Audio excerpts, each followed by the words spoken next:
are deaf to your needs, to the needs of the communities in which you serve. Sinn Féin have your backs to address this crisis, to bring the retained fire service into the 21st century. It will cost €50 million. 50 million. And when we're dealing with a surplus budget of billions, that is pittance to address your needs, to address the work-life balance, to address the restrictions that you and your families have to endure, to address the life risks, the risk to public safety that these have presided over for decades. And they know the issues. The Farrell Grant Spark report of 2002 identified all of the issues, but more importantly, put in place recommendations as to how to address them. Sinn Féin brought forward a motion in November, and we brought forward recommendations based on your views as to how to address these issues. The government rejected them. They said they had a plan, they had a report that they were going to bring forward. They did, they published that in December. That report had 13 recommendations. 13 recommendations to address the pay, the restrictions, the constraints that yous have to live with on a daily basis, 24/7, 365 days of the year. But what have they done? They've done absolutely nothing. They've sat on those 13 recommendations. They've allowed the negotiations break down because of their intransigence to address the issues that has brought the retained fire service to its knees. Again this week, we brought forward another opportunity for government to address the issues. We tabled a motion.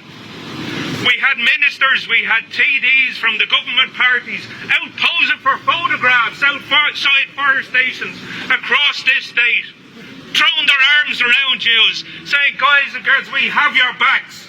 We support the retained firefighters. But what did they do? They went in there and voted against us.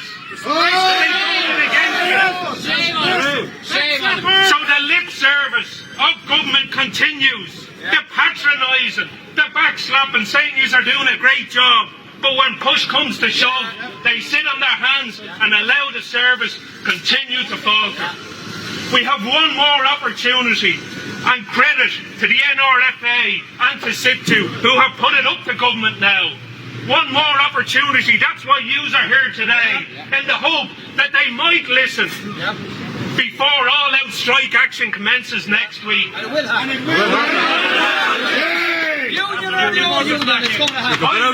Mr. O'Brien this morning, and I told him you guys were going to be out here, and maybe he might end his neglect and come out and actually talk directly to you, because he hasn't done that. But the minister said he hadn't got time to come out and talk to you. He hasn't got time to talk to you, and that's the approach government have taken. So I say shame on government. Shame on them. The crisis is going to escalate next week, and I don't say it lightly, because it was said to me in 2005 by Brian Murray, the station officer in Bray, when he told me about the serious faults within the retained service. He said someone would die, John, unless government done something about it. And little did he know, little did I know, that less than 2 years later, Brian Murray and his colleague Mark O'Shaughnessy would die in a blaze because of the failures that this government and previous governments have presided over.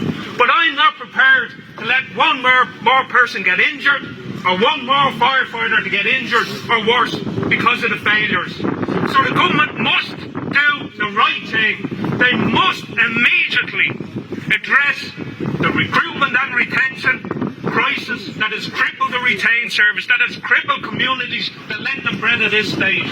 They've one more opportunity to do it.